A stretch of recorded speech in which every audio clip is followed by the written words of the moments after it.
Hello guys, welcome back to my channel. তো আজকে আমার বধূভাইয়ের যে অনুষ্ঠান মানে সাজ, তো আজকে ব্লগ বানাবো আর তোমাদের নতুন ব্লগ নিয়ে এলাম।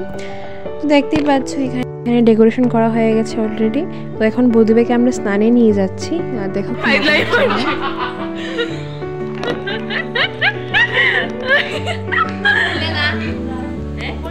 তো এখানে দেখো বধূভাই বসে গেছে স্নানের জন্য, লজ্জাও পাচ্ছে অল্প অল্প।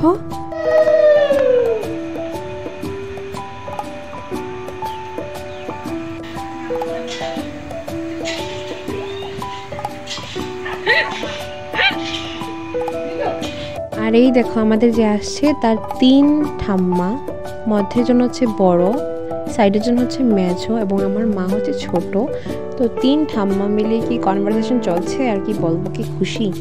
এখন আমি দিয়ে দেব পুরোটা মেকআপ করে বৌদিভাই, কেন কি ও আমার কাছে সাজতে ভালোবাসে। তোমার কেমন লাগলো গো আমার সাজানোটা বলো? পুরোটা তো কমপ্লিট হয়নি, এখন বুঝতে পারছি না। হ্যাঁ, মেকআপটা আমার কেমন লাগলো?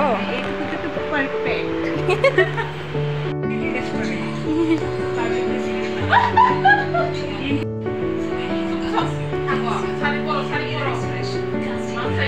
হ্যাঁ, কেমন লাগছে?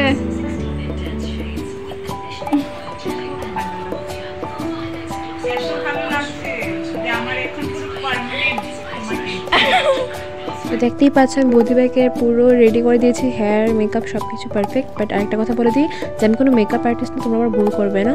আমি জাস্ট মেকআপ করতে ভালোবাসি। আর এখানে দেখতে পাচ্ছ আমার বেআইনও বসে গেছে, ও আমার কাছে সাজবে, ওর খুব ভালো লেগেছে মেকআপটা দেখে। তো ওকে আমি একটু সাজিয়ে দিয়ে দিলাম। এখন আমরা কি নিজে এবার গিয়ে রেডি হয়ে যাই।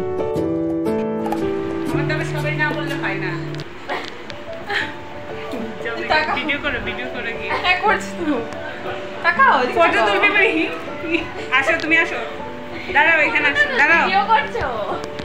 ভিডিও করছো? সো গাইস, এখন বৌদিভাইকে আশীর্বাদ করা হবে। দেখতে পাচ্ছ আমার বোনও চলে এসেছে।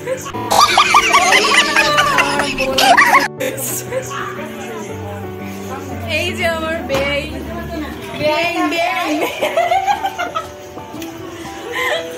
এই যে বেআইন চলে এসেছে। তো তোমার কেমন লাগছে এসে আমাদের এখানে? দুর্দান্ত। চলে আসো। একটা দিলাও।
দেখতে পাচ্ছ আমি আর বেআইন মিলে আমরা সবাই মিলে গিফট দেখছিলাম কি কি দিল। তারপর গিফটগুলা রেখে টেকে আমরা রেস্ট করছিলাম দাদাভাই রুমে এসে চালিয়ে, কেন কি আমি একটু সময় রেস্ট করে চলে যাবো, কি আবার রেডি হতে হবে। আমার ভাইয়ের রিসেপশন আছে, তোমরা আগের ব্লগে আমার দেখেছো ওর হলদি, তো ওর বিয়েতে আমি যেতে পারিনি, তো রিসেপশনে যাচ্ছি। তো এখানে গিয়ে মজা করব।